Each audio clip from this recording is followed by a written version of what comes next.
One of the passages in the Talmud, a couple of lines in a section called Gittin, has raised the ire of some on the woke right. They tell you that the Talmud says that Jesus is currently in, pardon the expression, boiling excrement. So why, they ask, should we Christians have any sympathy at all for the Jews? Aren't they a hateful lot? Aren't they mocking us? A resounding no. Actually, this passage is in reality a bit complimentary to Jesus. Seriously. But you need to read the lines before and after to see that, and you need to dig deeper into their meaning. But it is, I will say, extremely insulting to followers of guys named Titus and Balaam. Who were they? We'll get to them later. But it's also a great opportunity to share just how to learn a Talmudic legend. These stories are full of buried treasure, and I'm excited about that. Well, let's start with 3 news flashes. Number 1, the Talmud is not a 2-minute meme or a soundbite. It fills an entire bookshelf and takes years to study. I spent 8 of them at yeshiva doing just that. This quote is 2 lines. And it's not an obsession, it's not even a thing. Most yeshiva students don't even cover it. And also, the memes never give you the lines before and the lines after, even though they make all the difference. We will learn the lines before and after. And newsflash number 2, Jews do not accept Jesus. That's nothing new. In fact, Jesus battled the Jewish sages of his time, rejected the teachings of the laws of Judaism which were written in the upcoming Talmud. So it's reasonable to say that the Talmud is not a fan.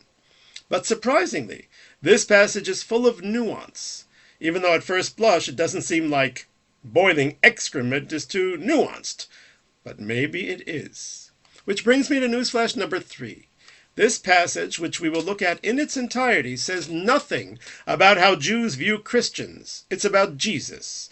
And Jesus was perceived as an apostate Jew who told the Jews they don't need to observe their religion anymore in the same way. Period. That's all it's about. Now, I know that Christians will, of course, disagree with this Talmudic passage, and that's fine. If they accepted the Talmud, they'd probably be Jews.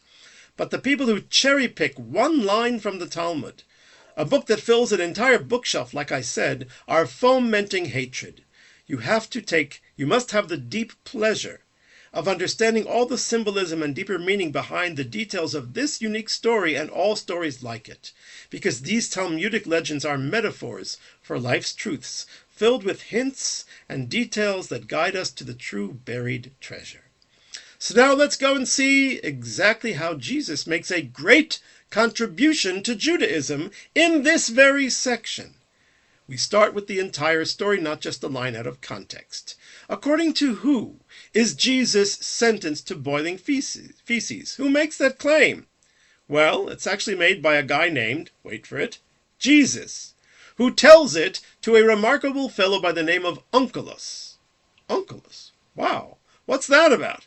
Who was this Onkelos, and how was his life changed by Jesus? Yes, changed by Jesus. What posthumous act of spiritual influence did Jesus achieve with Onkelos, for which I must add the Jews are very grateful, for we honor that Onkelos very much. So the Talmud introduces us to the Onkelos fellow, whose uncle was the infamous Roman general Titus. Titus had burnt down the Jewish temple in Jerusalem in the year 70. His nephew Onkelos, however, was a seeker of truth and was considering converting to the Jewish religion. But before he did so, he wanted to consult with some bigwig people. The problem was, those bigwig people were all dead. So he took a page out of the biblical King Saul's book and consulted a necromancer, someone who could summon the souls of the departed for consultation. Now, such a thing is forbidden according to Jewish law, but Onkelos was not Jewish then. And in any event, this story is there to teach us lessons, as are all Talmudic legends. So first, Onkelos summons the soul of who? Of his uncle Titus. And he asks him 3 questions. Number 1, now that you're in the spiritual afterlife, which nation is the highest regarded? Titus responded, Israel. So should I join them? Should I convert? Titus answered that he must not convert and he must continue to fight against them. He was unable to let go of his hatred, even in the afterlife. Then Onkelos asked Titus question number 3, what is your judgment in the afterlife, punishment or reward? Titus answered that he is burned into ashes every day and scattered over the 7 seas. Ouch.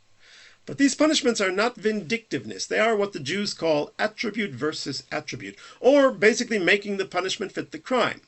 Titus burnt down God's temple, so he gets burned every day, spiritually, of course, since we're talking about the afterlife where physical bodies don't exist and burning isn't a thing. Next, he summons up the soul of the biblical character Balaam, the non-Jewish prophet mentioned in the biblical book of Numbers. Balaam, if you recall, was hired by the king of Moab to curse the Israelites, but God puts only words of blessing in his mouth. But even so, Balaam couldn't stop his hatred, so when cursing didn't work, he tried to destroy Israel by causing them to sin and getting God so angry with them that he would destroy them. How?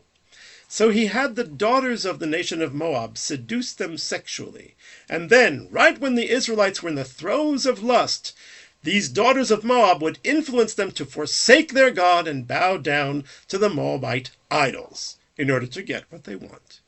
Thus, God would be furious at the Israelites and destroy them, or so Balaam hoped. It failed because of a brave Jew named Pinchas who caused the Israelites to repent, but that's another story. So Onkelos asks Bilam the same three questions. Who is the highest nation in the afterlife? Israel. Should I join them and convert? No. Only seek their harm, do not seek their peace. Bilam, too, couldn't let go of his hatred. Third question. What is your judgment or punishment in that world? Says Bilam, I am in a vat of, pardon the expression, boiling semen. Ugh, that is gross. Why is that Balaam's punishment? Because again, the punishment fits the crime. He attempted to use sex to make them sin, so his punishment was boiling semen. That makes sense. And now the main event. Onkelos summons up Jesus the Christian to get his advice. Same questions. Who is the most highly regarded nation in the afterlife? Israel, says Jesus. Should I join them? Now, notice how he gives a very different answer. Yes, says Jesus, join them. You will be blessed. Impressive. And the third question, what is your judgment or punishment in the afterlife? And here's the famous answer, says Jesus, I am in a vat of boiling excrement. There it is, from his own posthumous mouth, as it were. But that's not the end. The rabbis are bothered by this punishment, and they asked why it was fair. How does that fit the crime? They answer that anyone who disrespects and fights against the teachings of the rabbis, of the Torah's oral tradition protectors, is judged in boiling excrement. But why? What does this mean? We have to dig deeper into this excrement. Not literally, of course. The boiling excrement thing cannot be meant literally. Remember, it's the afterlife. Nothing physical there, so it must be symbolic. What of? What's the lesson? So when I analyze this section, I see two amazing elements hiding here. The first is a symbolism of being in boiling anything. What does boiling imply? Being immersed. I think it means being obsessed with the boiling substance. These men obsessively dedicated their lives to these misguided principles. Titus was a destroyer, a burner, so he gets completely burned. Balaam was obsessed with sex. He basically prostituted an entire nation's daughters in order to get the Israelites to sin. He wasted his life, as it were, in boiling semen.